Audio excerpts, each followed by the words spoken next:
মনের মানুষের সাথে আরও অনেক ভালোবাসায় আরও অনেক গভীরতা বাড়ানোর জন্য একটা ছোট্ট টোটকা বলবো, যেটা কি না আপনি মঙ্গল, বৃহস্পতি, শনি প্রতি সন্ধেবেলায় আপনি করবেন। মাটির মালসা নেবেন, এতটা কর্পূর নেবেন, আর 7টা বা 9টা লবঙ্গ নেবেন, নিয়ে জ্বালাবেন।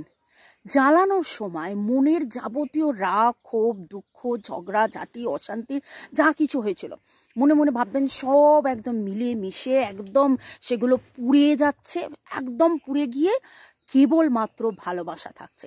এই ক্লিনজিংটা আপনারা করুন মঙ্গল, বৃহস্পতি, শনি, অ্যাটলিস্ট 3 দিন তো বললাম, একটা সপ্তাহে 3 সপ্তাহ করুন, এবং দেখবেন যারা আপনারা দেখেন যে টুকটুক খুনসুটি হয়, যেই খুনসুটিটা মজার নয় অথচ দুঃখের, কারণ খুনসুটি তো হবেই মনের মানুষের সাথে। যদি মজার খুনসুটি হয় রিলিশ করুন, প্লেজারে থাকুন, আনন্দ করুন, কিন্তু যদি দুঃখের হয় তাহলে আপনি এই কর্পূর আর 7 বা 9 লবঙ্গ দিয়ে এইটা আপনার যাবতীয় নেগেটিভিটিকে বার্ন আউট করুন। ভালো থাকুন, সুখে থাকুন, শান্তিতে থাকুন। May God bless you.